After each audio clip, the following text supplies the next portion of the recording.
విశ్వవిఖ్యాత నట సార్వభౌముడు ఎన్టీఆర్ దక్షిణాదిలో తిరుగులేని స్టారుగా వెలుగుతున్న రోజుల్లో లక్షలాది రూపాయల ఆదాయాన్ని వదులుకొని ప్రజలకు సేవ చేయాలని తన 60వ ఏట నిర్ణయించుకున్నారు.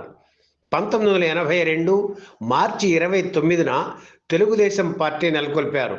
ఆ తర్వాత చైతన్య రథం అధిరోహించి తెలుగు నేల నలుచెరగులా పర్యటించడానికి సిద్ధమయ్యారు. ఎన్టీఆర్ రాజకీయ రంగ ప్రవేశం చేశారనే వార్త ఆర్టిస్టుగా ఆయన క్రేజ్ను మరింత పెంచింది. ఆయన కాల్ షీట్స్ కోసం నిర్మాతలు పోటీ పడ్డారు. అందరూ కావలసిన వారే. అయితే ముగ్గురు నిర్మాతలకు మాత్రం సినిమా చేస్తానని ముందే మాట ఇచ్చారు ఎన్టీఆర్. వాళ్ళల్లో ఒకరు దేవి వరప్రసాద్. కథానాయకుని కథ, కేడీ నంబర్ 1, తిరుగులేని మనిషి చిత్రాలను ఎన్టీఆర్తో తీసిన నిర్మాత ఆయన. మరొకరు యమగోళ వంటి సంచలన చిత్రాన్ని ఎన్టీఆర్తో తీసిన ఎస్ వెంకటరత్నం. మూడవ వ్యక్తి కొత్త నిర్మాత, పేరు ఎన్ కృష్ణరాజు. అయితే ముగ్గురికి 3 సినిమాలు చేయలేని పరిస్థితి ఎన్టీఆర్ది.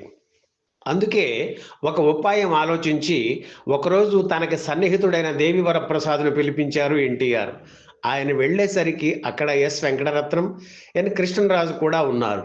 దేవి వరప్రసాద్ను కూర్చోమని చెప్పి, ప్రసాద్, నీతో పాటు వీరిద్దరికీ సినిమా చేస్తానని మాట ఇచ్చాను.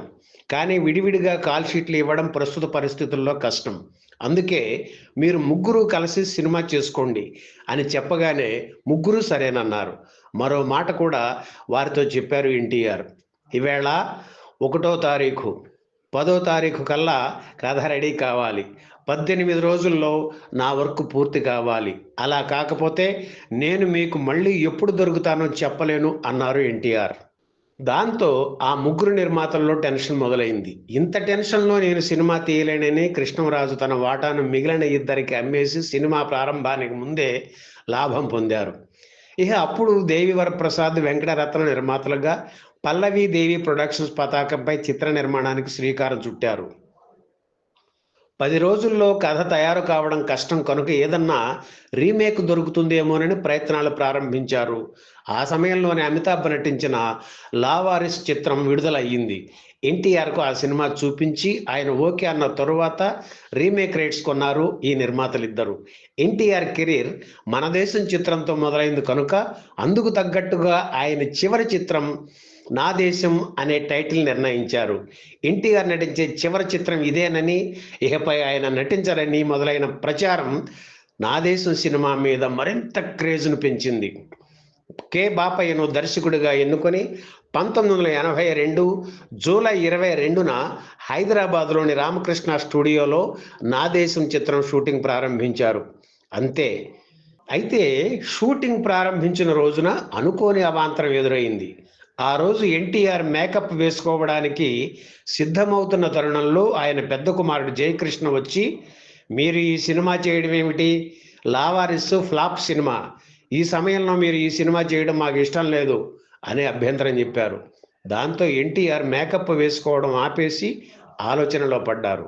అవతల షూటింగ్ కోసం అన్ని ఏర్పాట్లు చేసుకొని దేవి వరప్రసాద్, వెంకటరత్నములకు టెన్షన్ మొదలైంది.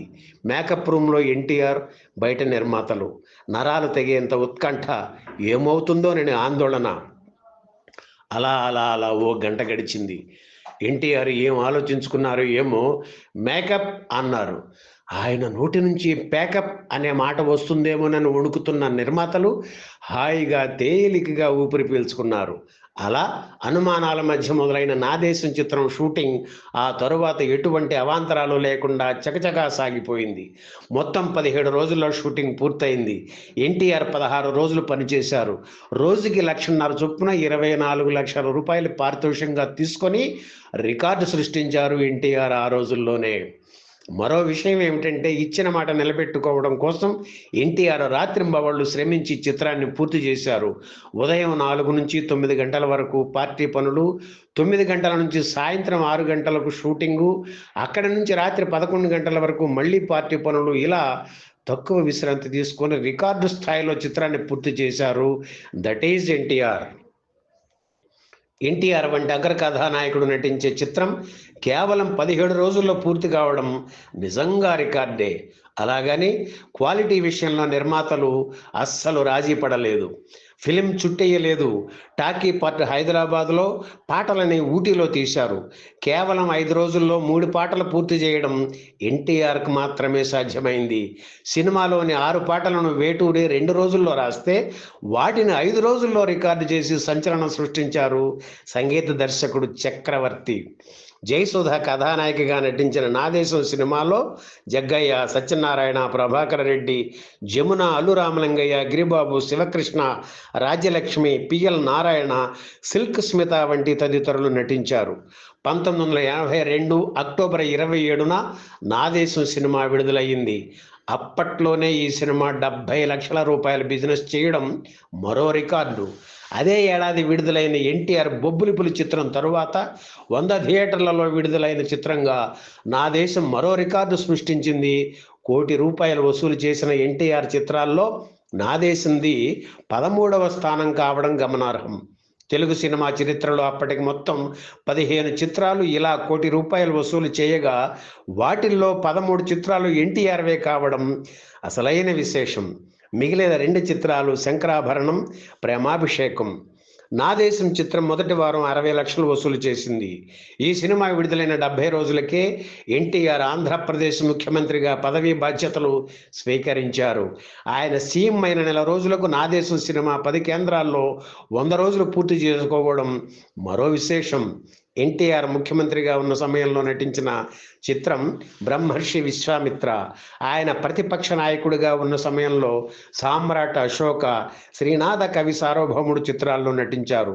నా దేశం చిత్రం తర్వాత ఎన్టీఆర్ నటించిన ఏకైక సాంఘిక చిత్రం మేజర్ చంద్రకాంత్. ఈ 2 సినిమాలకు మధ్య 10 ఏళ్ల గ్యాప్ ఉంది.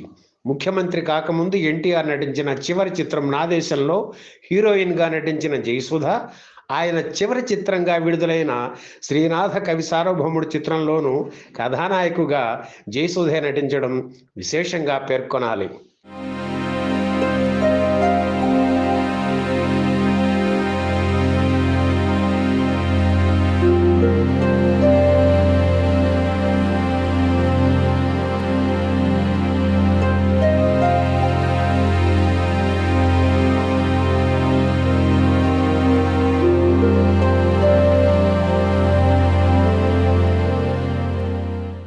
ఈ వీడియో మీకు నచ్చితే లైక్ చేయండి, షేర్ చేయండి, వెంటనే సబ్స్క్రైబ్ కూడా చేయండి.